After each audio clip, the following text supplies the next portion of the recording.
the 18th edition. Let's speak about coronavirus. Prior to that, we used to host our speaker online, and they were challenged, meaning they had to facilitate a workshop both online and to people who joined on site at the very same time. However, due to these strange times, we will do it online only. Today, we have Jean. He will shortly say something about himself and tell us what is it all about. What I can tell you briefly is that, hey, Agile Masquerade, I'm really curious to hear from you, Jean. What alternatives, what other options do we have there? Jean, the stage is yours. Well, thank you. You put me on a spot, not just on stage. Amir, thank you for, first of all, thank you for inviting me. And you and I actually go back a few years, you know, at least a few years, we know each other. And I appreciate you inviting me to this event. Also, I'm happy to do this, given that this is the group that is affiliated with the Scrum Alliance. I'm also the Scrum Alliance person. Just like you, I'm a coach of Scrum Alliance, and obviously I'm happy to represent the organization. I'm not really good at presenting myself. I get very confused. It's somewhere between being, I guess, overly humble and just not learning how to do a 30-second elevated pitch. Some people are very good at it. I'm not. I can tell you one thing. I probably got into this industry right now. It's not just the Agile word. It's now in the whole industry. Probably before it became popularized and commercialized the way we all know it today. You know, I have almost coming closer to 12, 13 years of doing this thing out of my more years of career and service. And obviously I was never in pursuit of this as the, you know, career climbing opportunity. For me, it was something that genuinely, you know, drafted me. And I got drafted, and I got very excited about what I learned and self-started on my own. So the net is this: I'm with Scrum Alliance, just like you. I'm a certified enterprise and team coach. I also held another high accreditation with the LESS company. I'm a certified LESS trainer. Even more so, I consider myself as a servant to various communities. I run a few on my own here locally in New York City, as well as globally. Have some people that follow me from Europe and from South America. So I like giving back to people. And of course now, like you said, because of Corona problem, we all took our work, our business online. So, you know, I teach virtually. I teach large-scale Scrum virtually, and I run lots of meetups on my own. Like yesterday, we had an amazing event with Dave Snowden. And just like I like to be invited and speak to people, as well as I like inviting others and having them speak to my communities. And when I say mine, I refer to local as well as global. So in any case, today's topic, right? Today's you kind of you primed the palm by saying masquerades. What is an Agile masquerade, right? And why is it really my topic of choice? Just a little bit from history. Let me first share my slides so people can actually associate with what I'm saying. So let me know once it appears. It should appear. And let me go to the slideshow mode. We can see now. No, actually, you know what? I want you to see the other screen. So let me take this out and switch the screens. I'm going to do this. Apologize. This is a bit of a technical issue on my end. No, let me take this down. So stop sharing. flip the screens. And this is all on recording, so I'm pretty embarrassed. And I'm going to the current slide. So now you should be able to see, once I start sharing, the right screen. Do you see how to identify Agile Masquerades? Is it the one that you're showing? You can see. Yes. Yes. And you see me advancing, and you see me advancing, right? Yes. Yes. Yes. Excellent. Okay. Cool. Now we got this out of the way. Cool. So not so much about me anymore. You know, I've written some books, done some, you know, publications, but that's really trivial. We can read about this later. So I'm going to kick off with this anecdote, with this joke, and see if it resonates with you. And then I'm going to explain why I chose this topic, and I'll give you a bit of a history about my topic, right? I mean, it has a little bit of history. Actually, it has to do with Scrum Alliance too. So I'm going to paraphrase this a little bit because a bit of this is probably one of the busiest slides that you will see in my deck, right? Imagine this very unhealthy patient walking into the clinic, and he's trying to lose weight, right? And you know, and he's presenting with a whole gamut of problems, from high cholesterol to hypertension to you know, bad blood, everything you name it, it's bad. And of course, he's asking for help. He's asking, how can I, you know, how can I get better? And what the doctor tells him, listen, you gotta fix your diet. You have to start exercising. You should stop smoking. It gives him the whole list of things that are very natural, that needs to be done in order to improve this person's health and living conditions. And to which the patient answers, well, you know, doctor, you're not too sensitive to my personal needs. You're overly dogmatic. You're not pragmatic enough. You're too purist in your judgment. It's really hard for me to do. Can we find a better way to improve my state of being? So, and this is my sarcastic way. This is my funny, ironic way to describe what oftentimes an organizational design consultant coach that tries to fix an organization or help an organization to fix itself faces when he or she walks into the organization.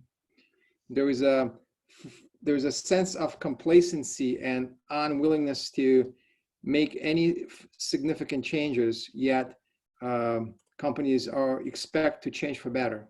And that's kind of an anti-pattern, because you can't have it, you know, you cannot chew a gum and walk at the same time.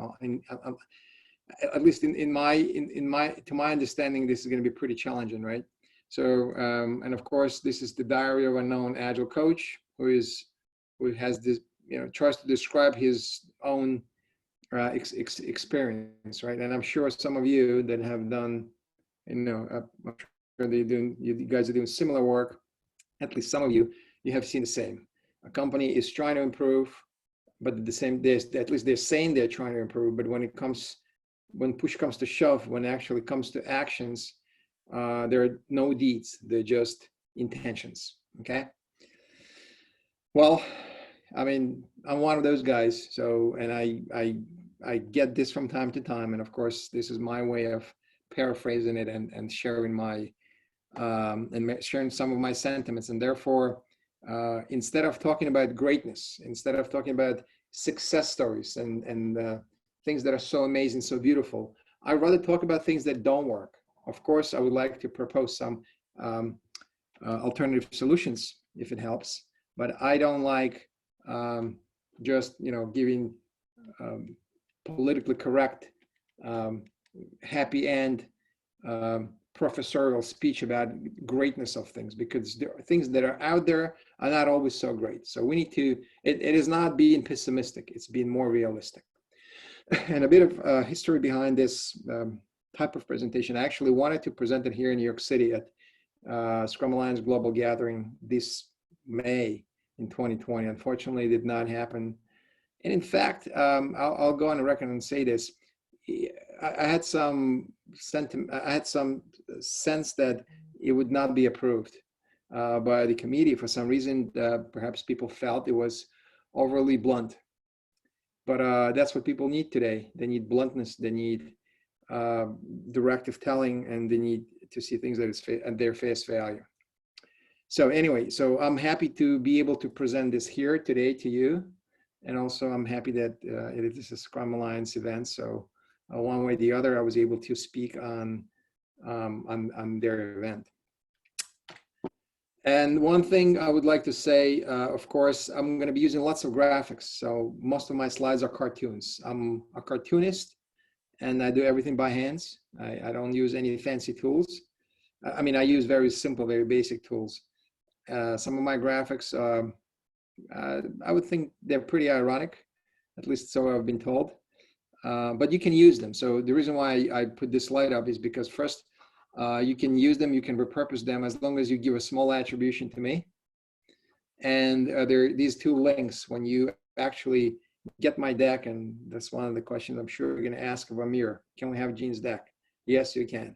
You're going to get this PDF file and you can just click these links, and I have repositories on my site where you can see these images, okay? So, and I'm going to pace myself relatively, not too fast, not too slow. I would like to take some questions in between, but also maybe towards the end. And okay, so if anything is urgent, just ping to, I guess Amir will be monitoring the chat box. I'm not. Cool. So first, let me expose one dysfunction that you may have seen, may have experienced. I like speaking about this explicitly, bluntly, without naming names, of course. But as much as you might appreciate what's called test-driven development, and the abbreviation for this is TDD, right? I have coined another definition called DDT, deck-driven transformations.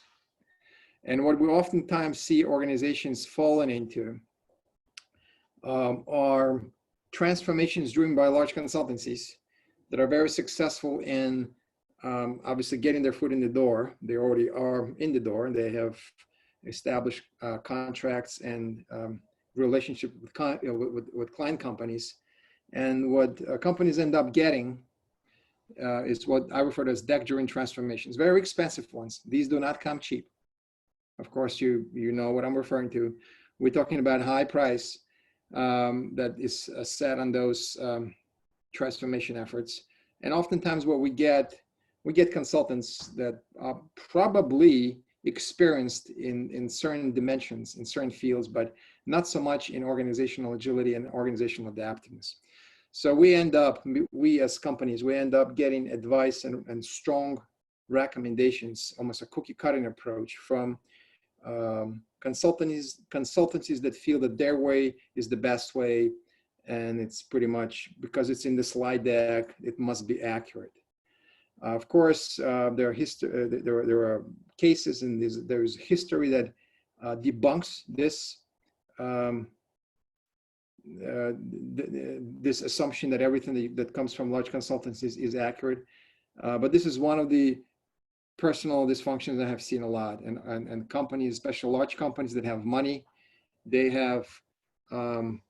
just blindly buy into these DDT approaches without really owning their own decisions. They kind of rent from those large consultancies, they unpack and install these decisions. And of course, after a certain time when things do not work out, and for the most part, we have seen those problems surface after a few years, the debris, the devastation is for a company to manage. So we have obviously see the fallout much later. And we have also a tendency that we also see the tendency that internal people that have invited external consultancies to do this, they're no longer in the position to take responsibility, to take accountability for their actions after those large consultancies leave. So that's almost like who's going to take it, who's going to take responsibility for all of this mess. And you know, very often you don't get you don't get to find a person. You kind of shove it under the rug and you move on. And of course, with those approaches, you get something like this. Of course, you can guess what type of framework this alludes to. And this is just one of a few that are very easy to unpack and install without thinking. They're pretty much relabeling existing organizational structures and processes and just calling them Agile now. Like you probably heard of something called the chapter or chapter of chapters. Well, in actuality, it probably should be something like a community that does not have any organizational structure to it, any reporting structure to it. But what we often see are vertical organizational structures being flipped on their side with all of the recurrences, with all of the reporting dysfunction that we often see in those vertical structures. And now they're being called chapters, and then they're being extended to chapters of chapters, et cetera, et cetera. So it's just almost it's a preventive measure to retain organizational, conventional or traditional organizational control, just by calling it something into something agile. Like I could ask you a question, what's the tribe? Or some companies call it a fleet. What's the fleet?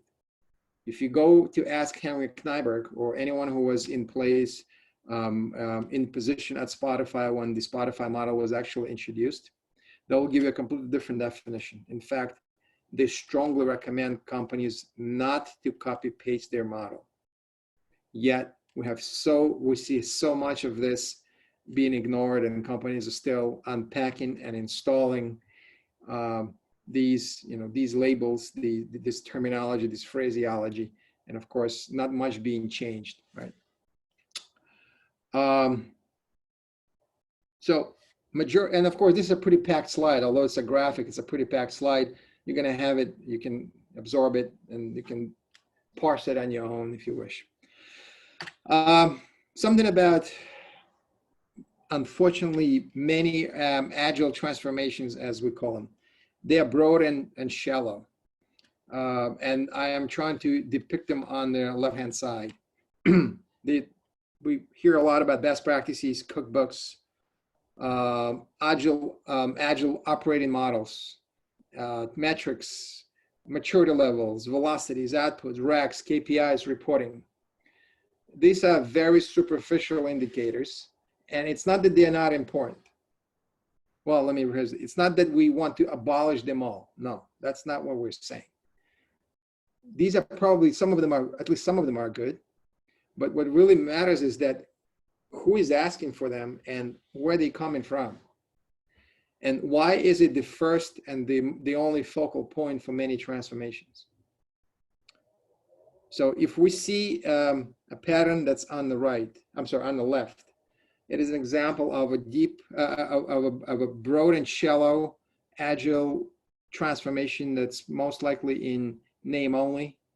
That will probably subside over time, and no one's gonna most likely take any responsibility for why it did not improve an organizational dynamic.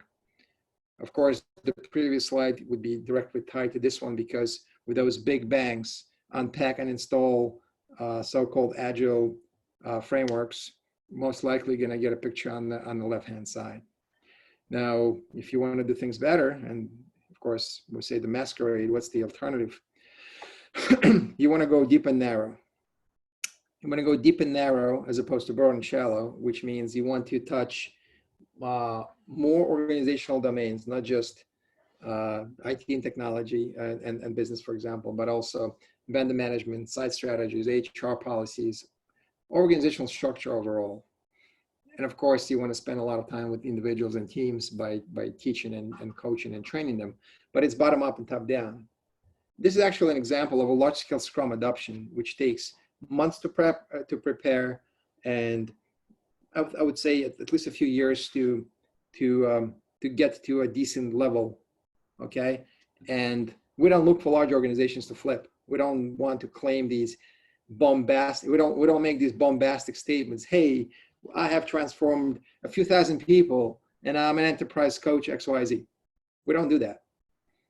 We try to go deep and narrow, and we try to touch multiple organizational domains, and we try to leave long-lasting systemic impact that will have some continuity. Okay, so you definitely want to avoid the left approaches, and you want to steer more towards the right approaches when you make something much more systemic, much more impactful. And I'm going to steal a quote. It was actually on Scrum Alliance, published in 2015 by one of the co-founders of Large Scale Scrum, Craig Larman.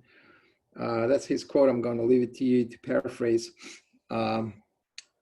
Basically, just development alone in isolation is not going to change your organization. I mean, change in organizational structure within IT, of course, it's important, but it also needs to touch legal practices, product management, HR policies, site strategies, many other things. I call this a sushi roll approach because I'm not sure if you like sushi, but you have to cut across multiple sushi layers to get the full taste. Just eating the seaweed or just the rice won't give you that flavor. So I could call it a slicing a cake approach, if you wish. Okay. So, and by the way, all these slides, of course, are available to you. The next slide is pretty busy, but this is just a reference page for you, potentially when you think this through on your own. Consider this maybe almost like a self-assessment worksheet for your respective organization. These are some of the domains that you would have to look into and self-assess, right? Of course, you need to make sure that the 4 principles of the 4 postulates and 12 supporting principles of Agile Manifesto are being followed.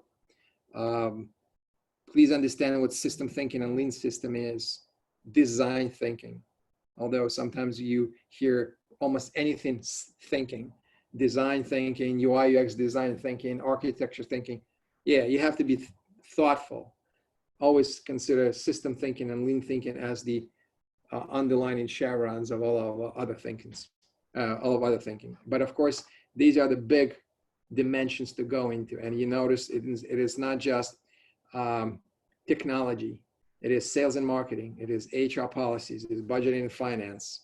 So there are many different dimensions that you have to explore when you're assessing your organization. And of course, as an organizational consultant and coach, organizational design consultant and coach, I have to look at these things pre-transformation, during transformation, and post-transformation. In fact, I don't like the word transformation because it has been so brutally overused. Okay, another masquerade, another dysfunction that I have to expose. Many Agile and Agile related terms are being brutally misused.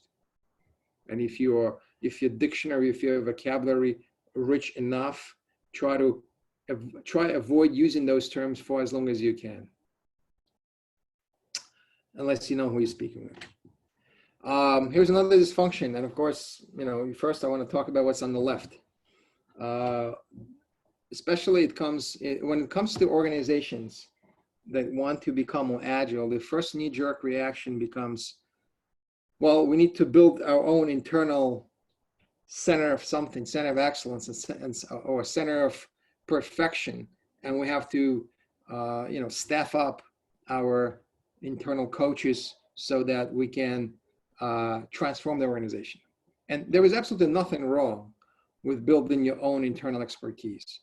When it becomes sticky is when your coaches, or many of them are so-called coaches, are being so detached from reality, and they become so centralized and so compartmentalized, they don't really have any idea what's actually going on in the trenches. So I'm illustrating this as the power tower, as the country club of centralized coaches, with some chief coach sitting at the top of the apex, dictating everyone else what's the best practice. And of course, this is a representation of a bunch of teams down somewhere beneath there with the speaker, and there's a phone call comes from the top of the house. That's how you should do it. Most of these people typically do not have expertise to do it. Most of these people, what Larman refers to as leftover people, or people that got misplaced and going from XYZ position on Friday, they have become Agile coaches on Monday. And there are some systemic challenges we see in the industry that are supportive of this claim, and I'll get to it in a few slides. And of course, they're driven by whatever they know best. So they sell to the rest of the organization what they know best. RAG, status reports, best practices, lots of wiki pages, box notes, status reports, maturity metrics, you name it. I mean, you've been to organizations, I'm sure, and you've seen this a lot. And we all know the minute you start putting measure on something, if it comes from the wrong angle, those measures are going to be played. So metrics are going to be played, and you're going to have another theater, agile theater. So alternatively, you could actually approach things differently, right? So badness, goodness. So imagine if you have a bunch of coaches that are on par with one another, true, dedicated, deeply embedded with teams and products, senior experts that do have something in common. And this dotted line actually illustrates that they are part of the community of coaches, but they are on par with one another. They don't sell best practices. They're deeply embedded with teams and products, teaching and coaching people that are actually doing work. And they have a short catwalk to senior leadership, or senior management, as we call it in large scale Scrum. We don't call it leadership, we call it management. There is nothing in between. There is no hierarchy. There is no tower. So of course, we discourage you to do what's on the left, and we encourage you to do what's on the right. Okay, so a Masquerade versus a more, appealing, at least to me, alternative.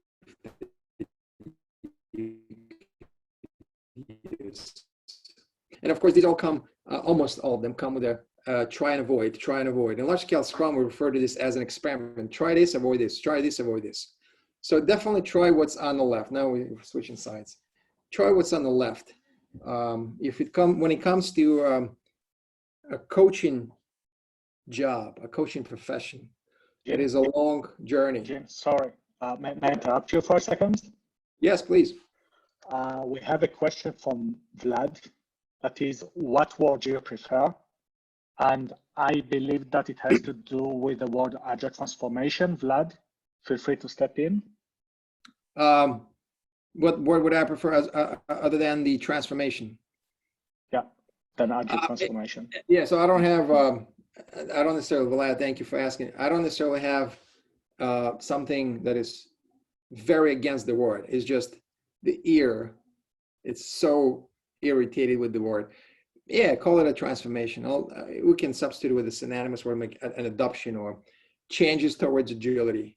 It has been so brutally overused and misused that we, at least I can speak for myself, I get a little irritated when I hear the word. Just like I get irritated when I hear the word enterprise coach. And Amir, you can keep me honest, there are some very highly ranked, highly well respected and well recognized accreditations that have the word enterprise in it.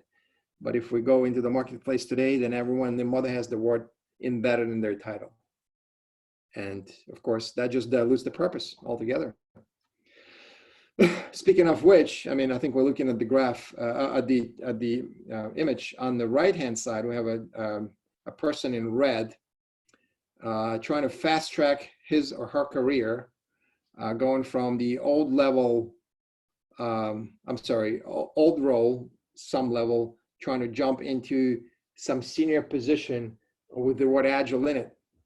And I call it a career fast tracking. Oftentimes people do it in pursuit of quicker progression within the organizational hierarchy, in pursuit of most likely, promotion and a bonus. So we definitely discourage what's on the right. It's also referred to as Larman's law number 4, and I think the one that's coming up. But we definitely encourage what's on the left-hand side here. These little these little humans in blue, a long professional growth, a long path of hand-holding and personal advancement. It's funny, people that started this a while back, for them, it was a natural thing. It was a natural journey, a natural progression. It is hard to beat the clock, right? So many people today are trying to fast track themselves, and they think they can cover years of experience and service in a few months, in a few weeks, just because the market is so hot, right? That's the whole notion. That's the whole problem that we face in here. This very unorthodox profession is being treated almost like a resource. We're going to do it the same exact way we've been doing everything else. And what, of course, isn't helpful is when we have these agile transformations, identity centers, usually built within a company, where people with all titles go through the assembly line, and by getting, a dictionary of buzzwords and maybe some very light certification along the way, now they have the right to have a prefix of Agile to their existing title, and then they go through the Stargate, and guess what is going to happen on the other side of that Stargate? They will become coaches. They will become enterprise coaches. They will become leaders, senior coaches that will lead their own organizations, or if they're consultants, that will be invited into other organizations, and they will just amplify the dysfunction. Okay, I'm going to let you read this slide. I'm sure you've seen it. It's from Craig Larman's. He's one of the co-founders of large-scale Scrum, and obviously, I would like you to focus on number 4.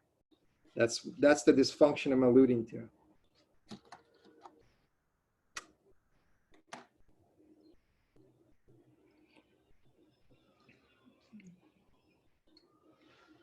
And of course, it's very hard to discourage people from doing this if this is the only thing they can do within the organization.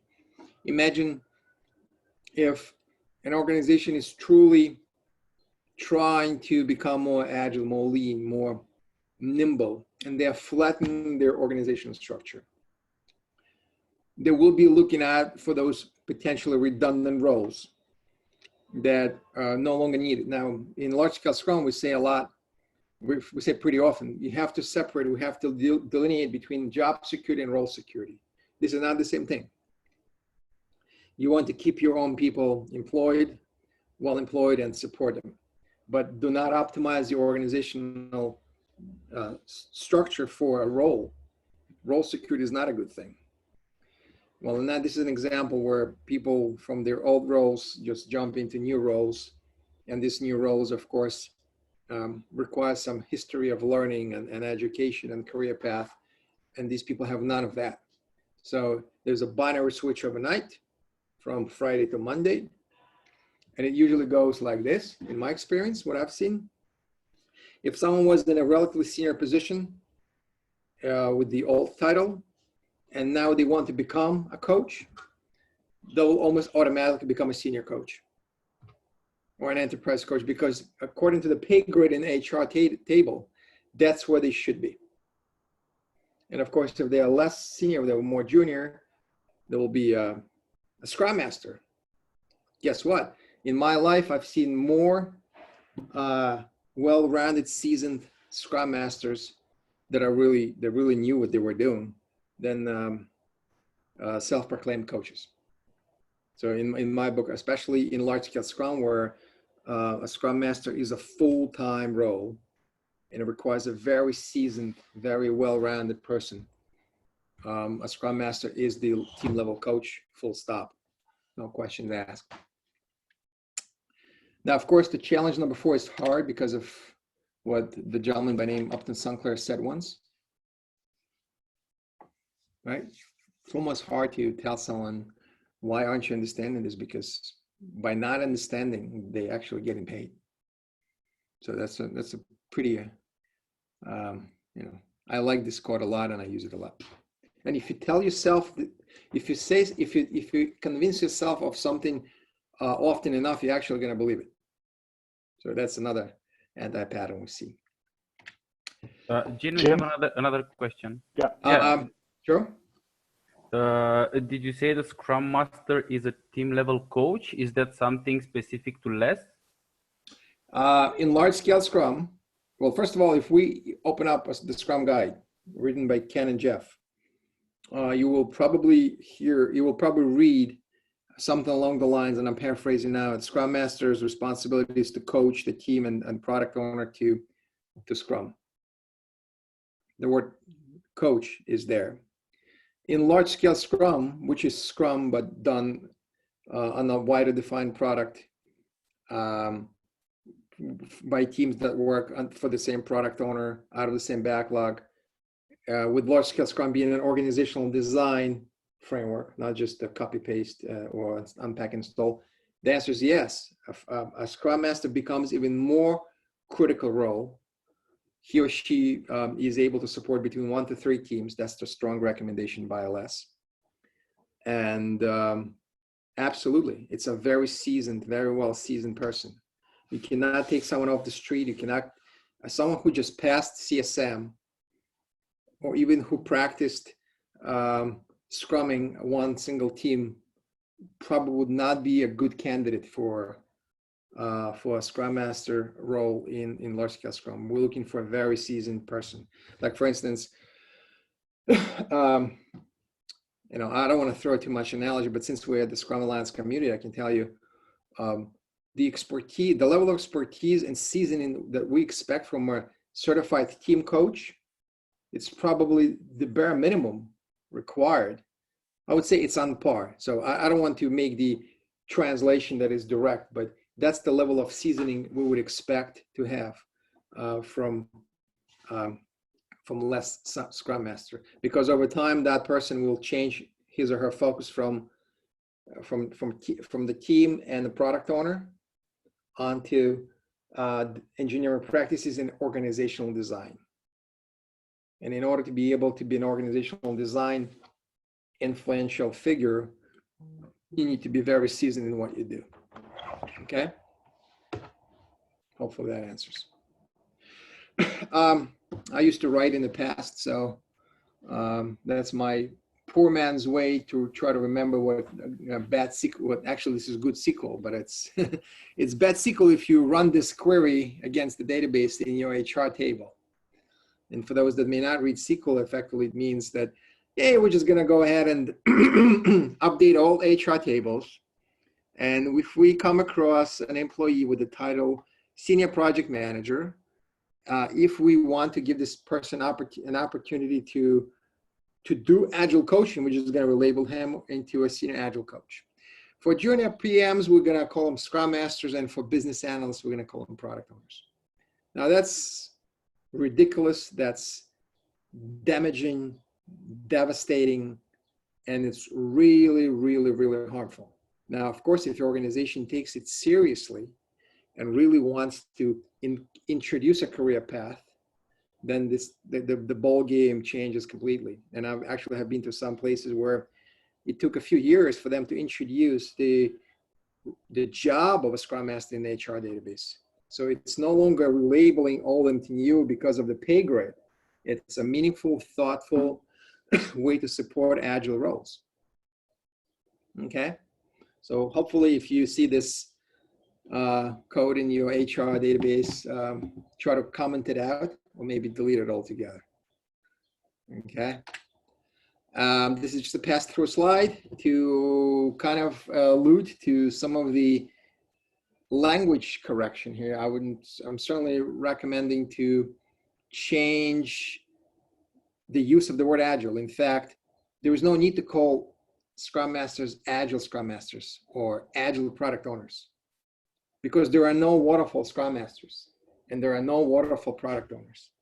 So if we see something like this, most likely it's either people do not understand the essence of the role, or maybe they're just fishing to be, maybe they're just trying to be fished out of the LinkedIn or Monster.com, you know, based on profile buzzwords, which is also gives a bad taste. So this, to me, it's a big dysfunction. We have another question in written. Sure. So how can a Scrum Master jump from the mindset or the stance of a Scrum coaching in Scrum and Agile into coaching mindset where actually the team is the expert and the coach just takes care of the process? Well, I guess, so the question is probably relevant not just in large scale Scrum. I think maybe that was maybe I heard this, but also in one team Scrum, depending who is stepping up for the role.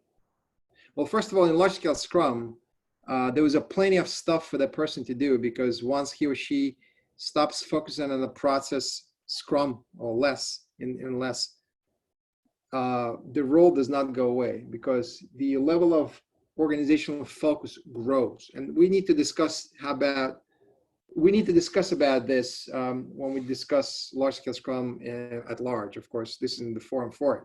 But let me actually try to address the question at its core. Depending who steps into that role also matters. If you have a traditional project manager stepping into the role, and he or she feels that it's their responsibility to not only own the process, but also take accountability for everything, assign work, accept work. There is a fear of letting go, because if I let go, God forbid, I'm going to lose my essence and my importance. Then you have a problem. That's why we don't recommend, even in Scrum, just to take a project manager and relabel them in the Scrum Master. The mindset is the biggest thing that actually fails there, because to understand Scrum, it's actually not that hard. It's very easy. To implement it, much harder. It is much harder. But for a project manager, it is kind of difficult to go beyond understanding and actually execute it. They like to hold on to things, and it's sometimes not. It's not because they're bad people, but because that's what they know best. Okay, so hopefully that answers at least to some degree. Another question. When you say there are no agile project managers, and you say like they're clinging to whatever they know, I have seen those types of agile project managers when we had to establish culture bubbles, where it's not the whole company starting a transformation, but there is really an area that really would like to go there. But you need to have kind of an adapter into the old organization. So for the old organization, it still feels to some extent like there is a project manager, but inwards the culture bubble, they support letting off or giving away their power as much as they can. Yeah. Well, so every experience is unique, of course, and maybe there's some uniqueness to your experience in your organization. Maybe the meeting was much more benign than I am accustomed to, which is fine. Maybe someone who was in a very senior managerial position with the agile mindset decided to call themselves, I'm an agile project manager. However, let's face something. In agile product development, there is no notion of a project. A project is an artificial term that has been invented to create some control and order. It was introduced basically by, I think historically it was beyond and before PMI, but when we work in Scrum, there was no project. There's a product, right? Clients buy products, not projects. So in my at least experience, that's why I have it here. I've seen this role typically given to a person who is still doing the same way. They still operate the same exact way they used to. It's just they are about and around teams that are trying to work in Scrum fashion, and just to feel as they belong there.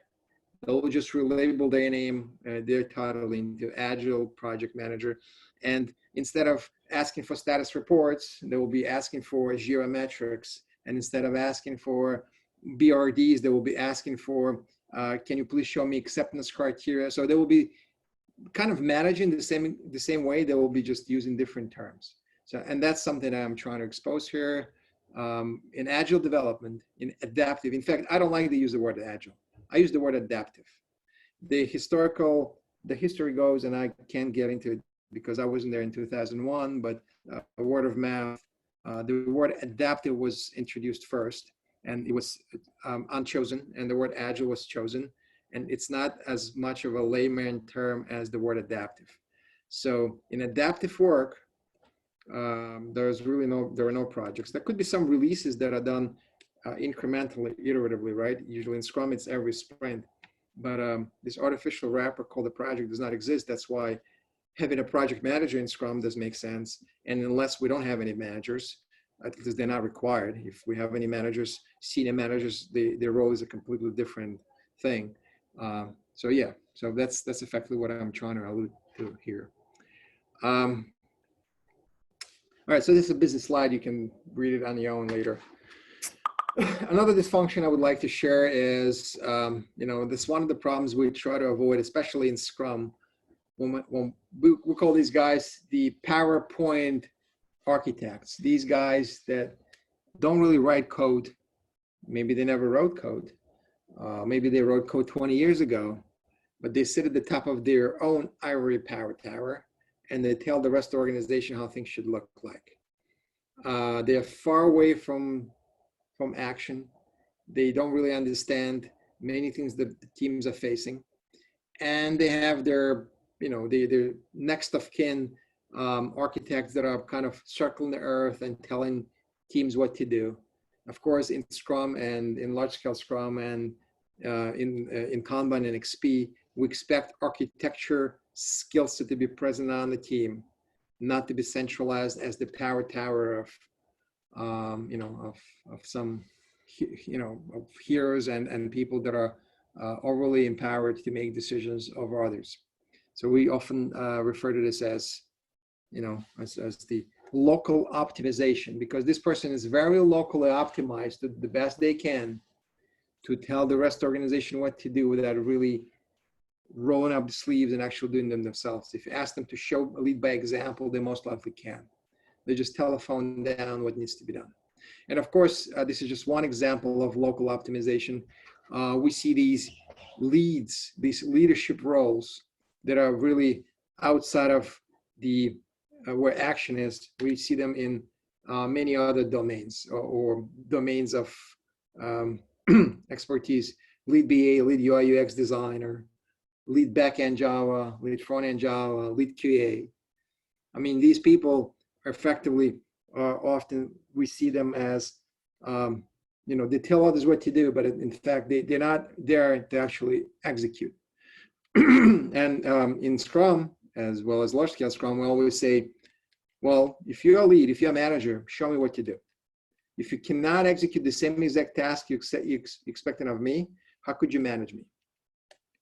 And we also highly encourage people, especially in large scale Scrum, when an organization flattens and we descale as opposed to scaling, right? We ask these people, okay, so you're a manager, you're a lead, you know what to do.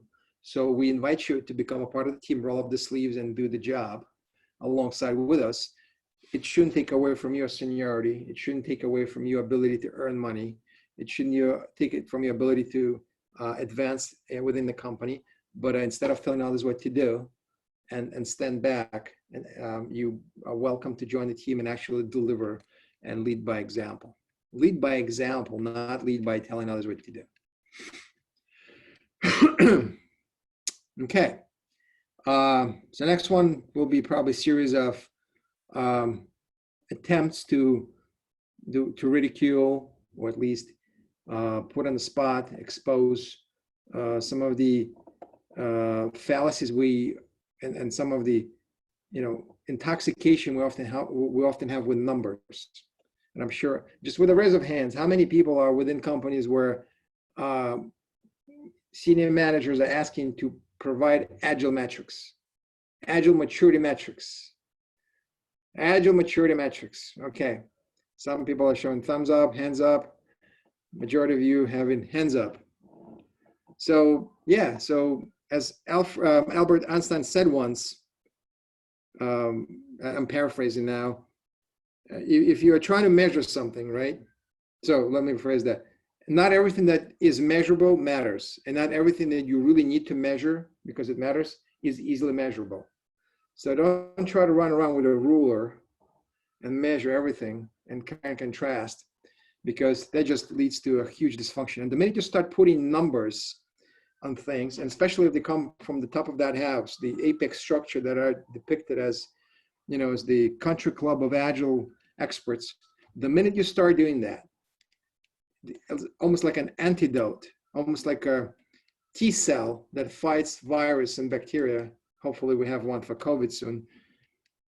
Your organization develops an internal resistance and immunity to fight and game the system. So I'm giving you this, organizational goal to become 45 point, this long decimal number percent of Agile by the end of the year.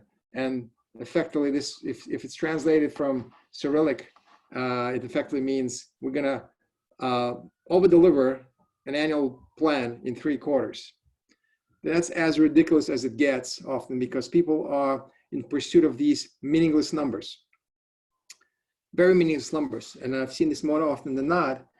Senior managers often, asking their subordinates, well, how many teams have we transformed to Scrum? Or how many people actually are using Jira today? Or has our velocity increased? And they start asking these, borderline of being not educated and being arrogantly uneducated and just, almost like explicitly ignorant. So of course, if you have this going on, you are, chasing the wild goose, right? And of course, this is driven by certain things, right? So if you have an internal incentive organizationally that you need to become more agile, by end of year, X number of points, then you're going to have this end of year agility. We'll also have agile maturity levels, some crazy numbers, and they're all associated with bonuses. So that's something to avoid, right? So if you have an organization that is putting an emphasis on numbers and metrics and maturity models, most likely what's driving it is this. Not understanding really what agility means. This is a huge industry-wide problem. I'm not sure about my European colleagues. I'm not sure how about it is in Romania, in Germany, in Switzerland, in Eastern Europe. I don't know. I can tell it is a problem in the United States, okay? And especially this problem is exacerbated in the Agile space, because the level of dilution and the level of dysfunction that staffing agencies and recruiting firms bring is pretty serious. I'm not asking you how many of you have dealt with external agencies and recruiting firms, but I can tell you, I actually have done my own personal research into how many those agents actually stay in business within 3 months. So I have a little technical setup. I would collect all the emails that have come across my inbox over a month, and it's usually a few hundred, and I e-blast backwards in about 3 months, and about 70 to 80% bounces. So they don't stay in business. It's if you remember the market boom in the late 90s, that's maybe what saw the movie The Boiler Room, those cold calling agencies. That's what the business is like. And it kills the role. It actually kills, we refer to this in large scale, well, not just large scale Scrum, it's a positive feedback loop or reinforcing cycle. Agencies hunt for weak candidates. I call them centers, because they have a body of a torso of a horse and a body of a human. So it's a center, right? These are neither nor. So these low qualified people are being hunted by agencies. They enter companies.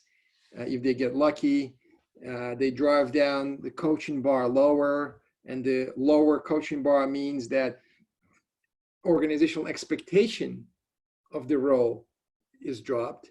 And of course, requisitions that go out there to the marketplace are very diluted, very primitive, right? They don't look for people that really are coaches. They look for people that have some buzzwords in their resumes and just not people that you would rely on to change your organization. So it's almost like a vicious cycle. You really have to put a plug, right, somehow. This one is another way to ironically expose the dysfunction that exists. So imagine this large client company looking for ways to improve themselves. and they're really desperate in trying to do this. Let's just assume that their intentions are very genuine. They really want to bring in some quality expertise because they need to change themselves. So they will most likely rely on a big consultancy to provide this, secret sauce approach, the best practice approach that most likely is going to be deck-driven transformation anyway.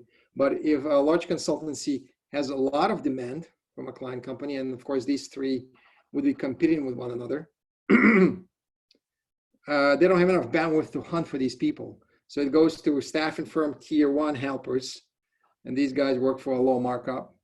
And these companies will reach out even further. So imagine this, I refer to this as a resource processing food chain, because there could be some experts out there that are available to engage directly and actually help the company. But because of these two, so I should have said there's another problem. Because of this wide pool of these so-called, we call them cheerleaders, right? It's hard to find these little green men. These green men are actually really experienced coaches. So the green men are lost in a huge crowd. That alone, by itself is a problem. But now, in order to get through, they have to go through these multiple translation layers. So how is this not a dysfunction? How is this not a masquerade? Why would a client company now be surprised that what they're getting is low quality? So they're most likely getting a bag of lower paid, lower quality individuals that are probably local optimized to do the bare minimum they understand, and this bare minimum is just not sufficient. It's a very old, very conventional, very traditional staffing model. Not that I'm recommending this to staff any kind of intellectual asset. I don't call people resources, as a matter of fact. But that's even worse when it comes to agile coaches, because an agile coach is meant to change an organization, and the role in itself is not traditional. So just be mindful of this. And of course, I refer to this as a triple taxation to a company. You got a tooling company that is a golden partnership with a large consultancy that is, of course, they have some, I refer to these smaller firms as hustlers because they're go-getters. They go get resources, right? And you got a large commercially successful agile framework. So this is a triple constraint on the conventional project management. Remember that? Budget, scope, timeline. So I invented this one. It's the tooling company with the consulting agency with the large framework. You got it. We got it covered. It's easy to unpack and install. Not only is it easy to unpack and install the framework itself, it actually comes with the tool. And now we're really agile. Okay. I could probably pause here for a minute. Just look at how many slides I got. If any questions this far, I'll be happy to take. None? From your perspective, how often do you get in, or do you come into a situation where you actually have hope and you're not just seeing this and you're going in there and say like, oh gosh, not again? Yeah, good question, Stephanie. So, and I mean, it's a good question because, this is all sounds like, what if this is it? Do we see any goodness? So I'm going to leverage John Cotter's, maybe you've heard of John Cotter. He's the University of California in LA, professor of, I don't want to misstate his title, but he has an amazing video about resistance to change and also has a great book. And one of his comments there, somewhere along those lines, is in order for people to be really willing to change, they need to have a state of urgency. So the best place to go, well, other than maybe there's, it really doesn't matter, a small company or a big company. You may have a large company being very eager to change because otherwise they will be consumed by a competitor. Or you have a small company that could be very eager to change or very complacent because they think they have monopoly. But you definitely want to see a state of urgency. And people that are really looking for an opportunity to survive, to change, or companies, those are the best candidates. I'm going to probably, when I wrap up for the day, I'm going to use a quote from, literally, it's right off the press, hot off the press, from Dave Snowden, whom I hosted yesterday at Large Scale Scrum, a meetup of New York City. And he mentioned something, and I'm going to leave it until the very end, because that ties into your question, Stephanie. Okay. Okay. Next one is another interesting one, right? We have 2 more questions that are written. Sure. So one of them is, what are your thoughts on organizations placing people with 0 prior work experience, usually straight out of college, in the role of a Scrum Master? Is this because they are undermining the significance of the role, or just to reduce costs? I'm sorry, or just, what's the second part of the question? Or just what? Is this that they are undermining the significance of the role of a Scrum Master, or just to reduce costs?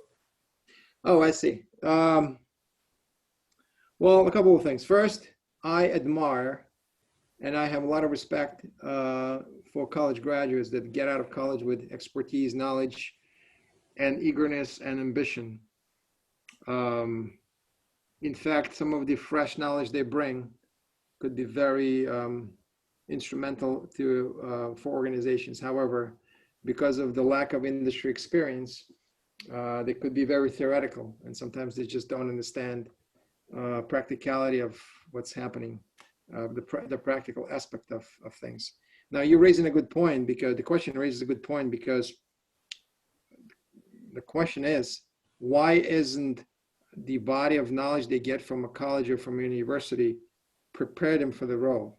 I'm sure there are classes, there are courses for traditional project management, and you just let me to talk to that dean, and I'll try to explain to him or her why it is important to change curriculums, or at least update them. So the question why, well, the goodness is that these fresh blood, these new people, these young people, they're open-minded.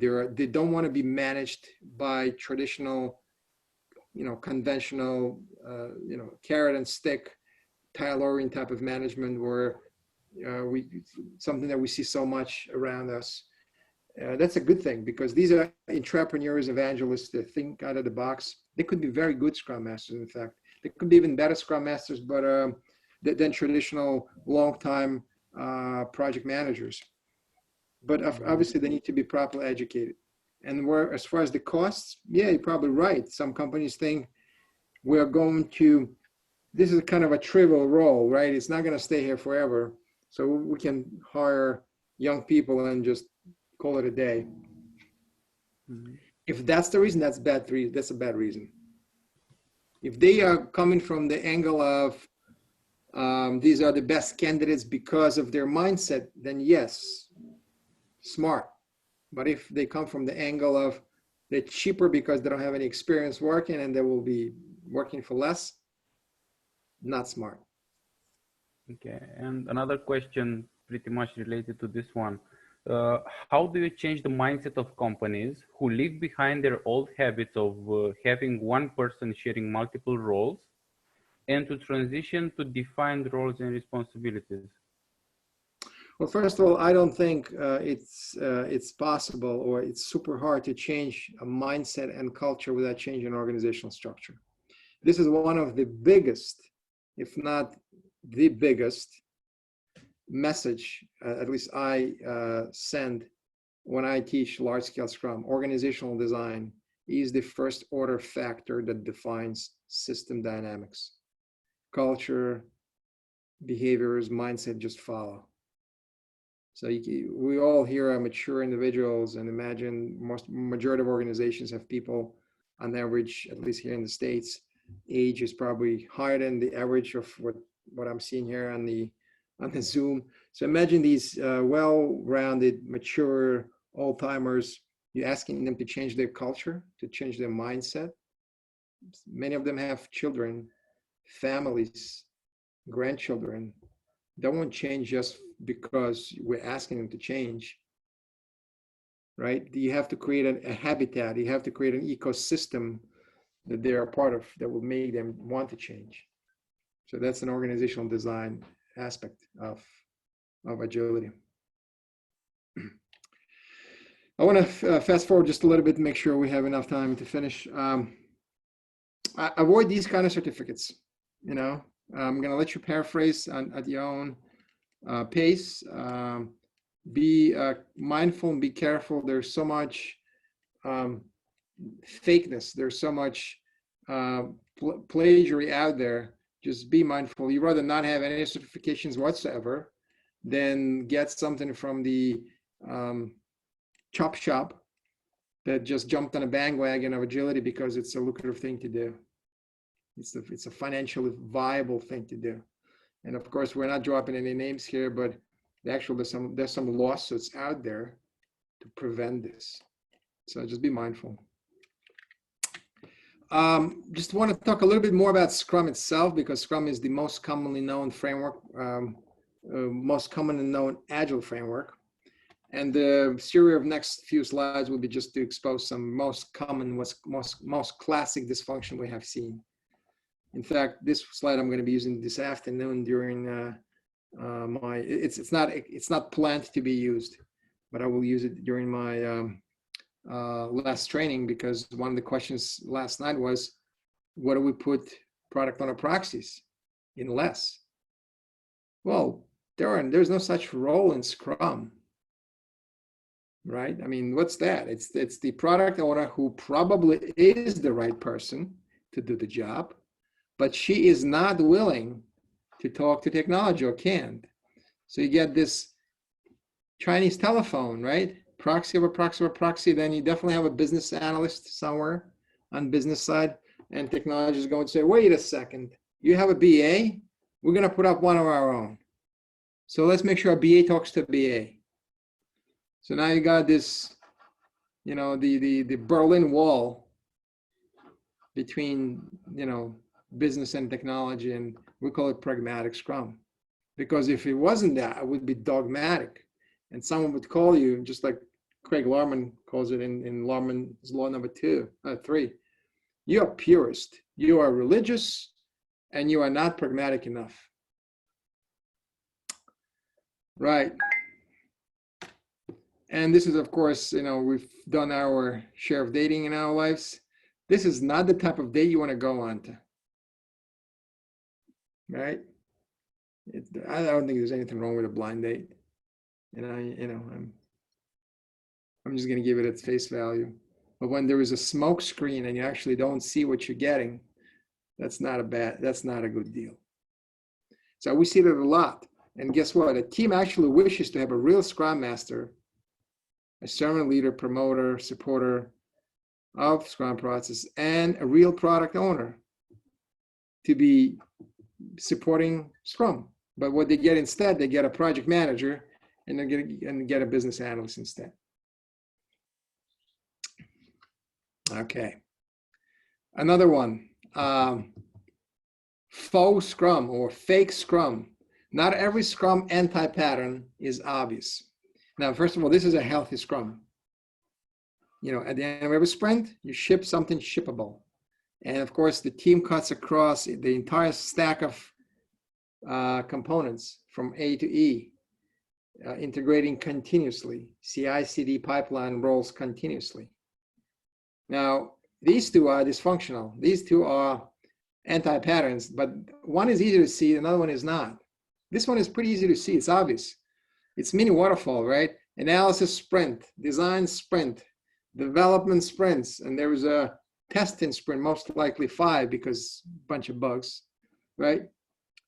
So, you know, this one is easy to yell out, to tease out, but, you know, this is Scrum, right? So you're delivering something that is totally not shippable. It's not Scrum, really. It's an attempt to sprint, but it's not Scrum. But at least this one you can see with a naked eye. Here, it's hard to see unless you're an experienced person, because it looks like they're delivering at the end of every sprint. This component team, so it's a component-centric development with tons of integration and bug fixing that needs to happen later on down the pipe. So at a glance, oh wow, they're sprinting, they're moving Jira tickets. They must be doing something right. So of course, when we in large scale Scrum, we are very adamant when we talk about component teams versus feature teams, and it's a big part of education and training. I'm just giving this to you here in passing to show that this quasi Scrum is harder to watch, to observe, and to compare if you compare to this one. But these are two anti-patterns. So you may, as much as you can, try this. Just keep sprinting, and see what you can do. Do not do this. And especially do not do this. I should have put it in red. Sprint 0, double 0, triple 0. What does double, triple 0 mean to you? I'll tell you what it means to me. You're not ready to deliver anything shippable, tangible, and you're afraid to say it. Just call it 1. If you didn't deliver anything because you just started sprinting, fine. It's a psychological malfunction for people to say, well, if we're going to call it 0, it's not going to be as politically abrasive that we delivered nothing. Have you ever really seen something called 000? I was at the firm that I was consulting somewhere. I can't drop the name. They actually had 4 zeros. They had a quadruple 0 because the consulting firm that was, this is a long story to share here, but yes, they had a lot of piping, architecture, double 0, triple 0, quadruple 0. In fact, I had some screenshots of their tooling instance, and I lost them, so and I probably wouldn't share anyway because it's proprietary. But yes, you would see that, and there's no such thing as 0 sprint. I mean, there was sprint 1. Always ask a question: why do you call it a 0? What does it mean to you?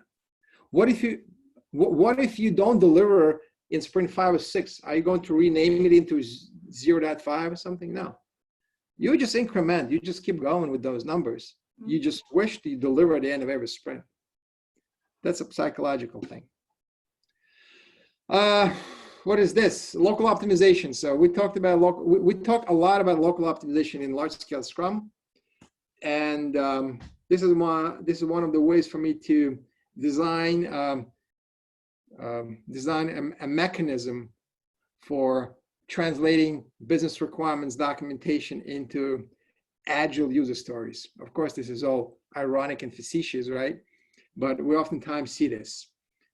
We have a pipeline of, I call it BRD assembly line, and they go through some disassembly unit, and you have someone paddling these BRDs and chopping them up and slicing them up into Jira sticky notes, and they call now Agile requirements because they're all Agile. And you put them somewhere in an Agile tool, and they just come out of miraculously as stories. So obviously try to avoid this, because now you see 1, 2, 3, 4, 5, 6 times n. You have lots and lots of people involved, all local optimized to do their best. And so upstream here, there was a customer. Well, just take this customer and put them directly with delivery teams, as close as you get. And instead of writing this and translating them into sticky notes, just have them talk directly.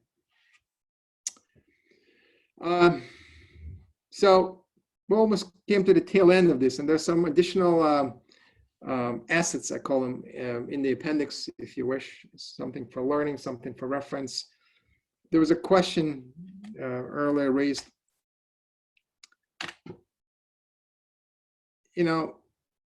Who is going to stick around, and where is it going to go? When will this all go? And who am I even to make this projection? Maybe I have no, right, or I have no way to predict this. But as evolution has proven many times, the fittest survive, right? And there are some companies that are too big to fail, we say, but maybe a few. But for the most part, like dinosaurs have become extinct at one point. We have to watch out for those companies. We have to watch out for those organizations that are not fit to survive. And of course, the leaner you are, the simpler you are in your design, the more nimble you are, the more adaptive you are, there's a high probability that if something dramatic happens, you're going to be able to stay afloat. Okay, it's just the nature of, you know, this is the nature, not just the nature of this business. This is the nature. And I'm going to wrap this up by sharing this. There's a link to this video. It's actually a recording from yesterday. For you, it would be last night. Dave Snowden speaking at large-scale Scrum meetup of New York City, and he effectively mentioned this. He said, "Look," he actually referred to COVID-19 impact and with a focus on a specific type of company. So I'm not going to paraphrase it. You can just go ahead and play it and watch it on your own.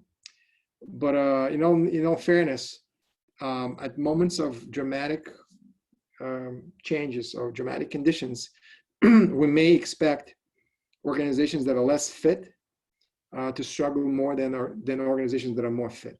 So it's not binary. It does not necessarily mean immediately that every ill-designed organization is going to experience a challenge, but we will see a trend most likely.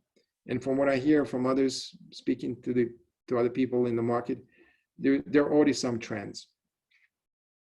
Okay, so this is another asset for you, about 50 minutes or so of very provocative, very interesting recording. Okay, so we're gonna wrap. And Amir, I have a few minutes, extra, maybe 5, 10 or so, if anyone has any questions.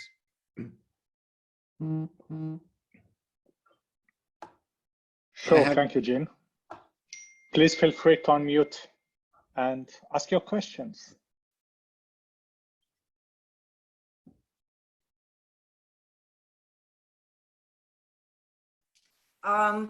One thing that I often hear when I look back at the slide that you had with component teams and feature-driven teams, is that when they start, they have this very big, obviously complicated code that has so many modules. And obviously each module is very close to rocket science. Yeah, it can't be easier than that. So they have a lot of dependencies, and I remember this quote, "Dependencies are the killers of scaling." So they then come back and say this, yeah, but might sound familiar. We are meeting every 3 months in this big room, and then we're trying to plan this out, and we're going for all the dependencies. And I'm always saying like, but on day 2, everything is going to be different anyway.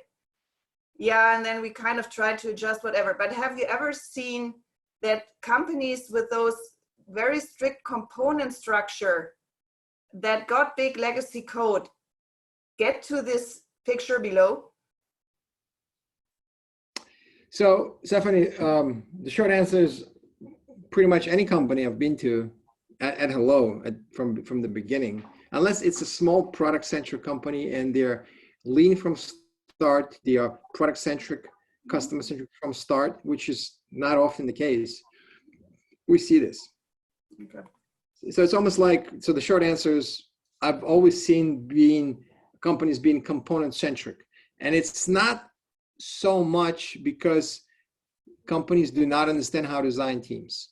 It is because of the legacy organizational design with spheres of control and influence, with siloed towers and powers of control. It is hard to, break up this anti-pattern. There's a reason why a component team exists. There's a component manager or component lead that owns that entire component, and for him to give up control, it means something not good, right? It's I'm going to be losing control. This is my sphere of jurisdiction. So a lot of dysfunction in team design comes from initial dysfunction in the organizational design and reporting structures. Now, in large-scale Scrum, this is a huge, I mean, it would be an understatement to say it's big, it's huge, it's a huge focus. Like a large-scale Scrum adoption requires a few months of prep work before we flip a switch and start sprinting as featured teams. And throughout this period, we do many things. We assess an organization, we have an informed consent with senior management, we create a blueprint of what a team should look like, we address and consult with used to be leads and managers so that they don't feel antagonistic, they don't act antagonistic towards individuals. We de-emphasize HR-driven organizational structure, and we emphasize team structures that are supportive of large-scale Scrum adoption. So we go deep and narrow on this. Of course, we don't try to blow the whole organization out of the sky. It's roughly up to 70 people, no more, because large-scale Scrum, it's up to 8 teams. So we need to build up to 8 feature-centric teams out of the pool of human assets that could be probably structured in componentized way today, but we changed that. So the short answer is any organization I've been to typically would have majority of teams structured as component teams. But if you want to improve the way they deliver, you would have to address it at its core. So you can't just slap together 6 or 7 teams that are working in component ways, just like here, and say, well, we scaled because we got 5 teams.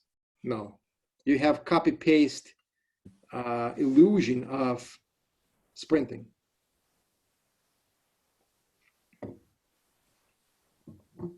Hello, Jean. Thank you for your great presentation. My name is Christian. I have one question, actually 2. How many years do you think it will take to a Scrum Master to become a green people? I'm sorry, to what? To a green?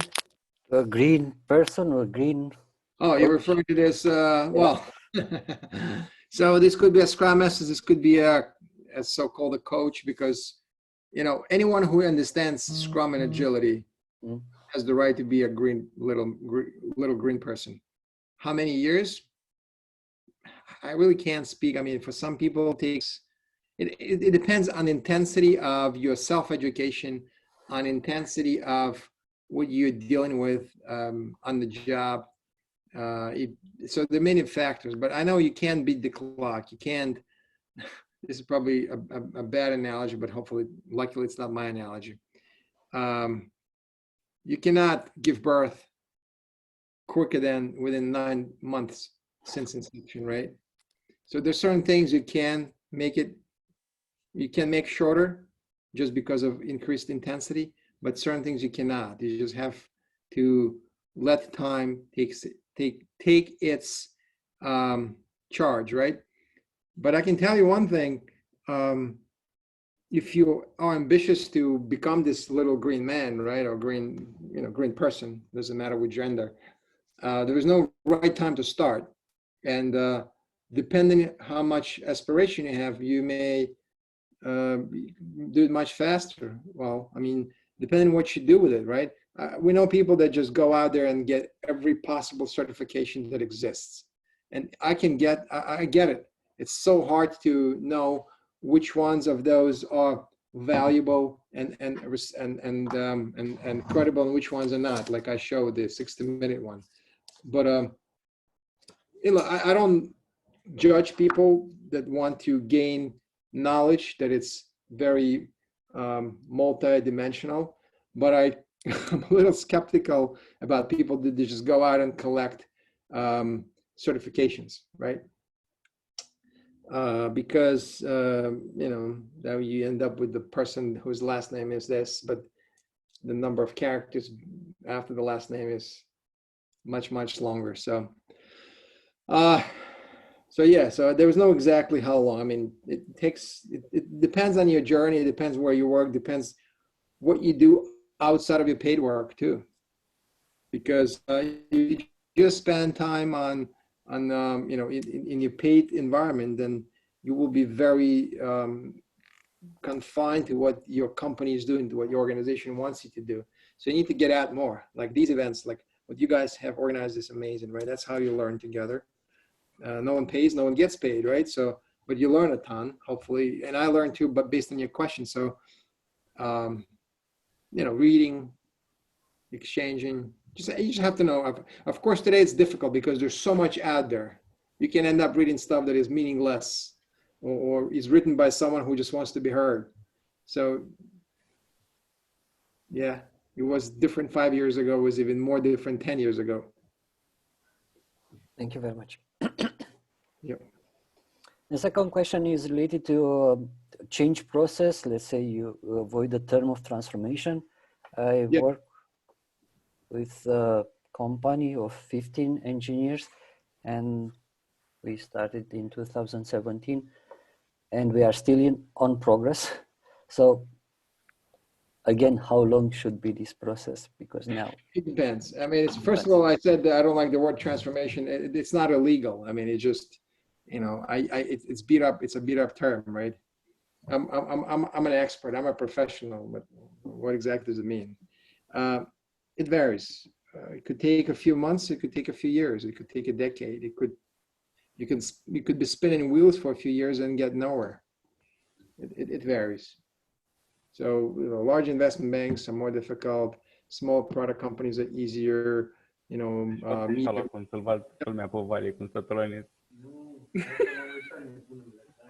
thank you. Yeah, sure. No worries.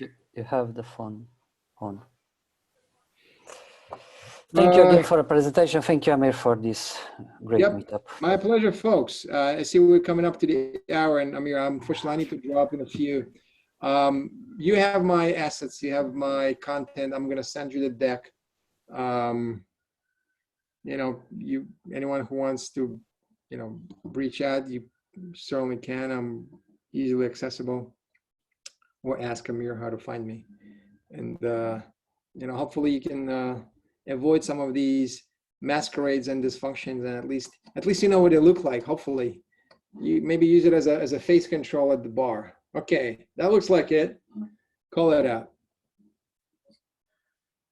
Great. And tell me what else you find out on your side. Okay. Thank you so much, Jim, for joining us. Amir, thanks for having me here. It's been a pleasure. Cheers. Cheers.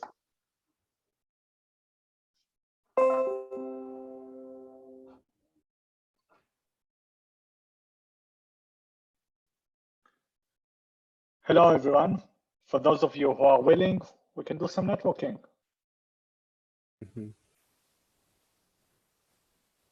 Still around. Hi, Amir. Hi, Danuts. Hi, everyone. Hey, nice to see you again. Hey, Adi. Nice to see you again. Hello. A lot of people. Whoa, Silvana. It's kind of pizza time. Yeah.